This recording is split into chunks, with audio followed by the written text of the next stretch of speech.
არის დღე მე-16 და ჩავდივარ ყინულიან აბაზანაში. სალამი მეგობრო. სანამ არა 150.000 გამოვწერს.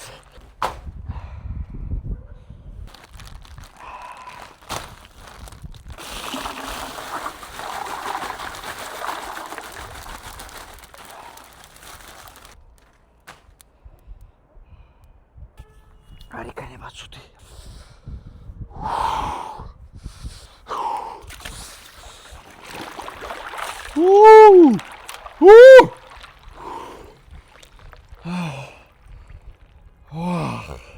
აისმენას მიმართავ აქედან. რუამბობს ბო, სიცივე მოგონილია. მე 16 დღეა. ანუ შეიძლება მოგონილი არის ძმაო, მაგრამ მე მჯერა მაგ თეორიის. მაგრამ იმის მჯერა, რომ აი ამ თერაპიის მერე, აი ყინულიანი აბაზანის მერე ცხოვრება ბევრად ლამაზი და ბევრად ჩვენიერიო. მაგისიც მჯერა. აღჭერე.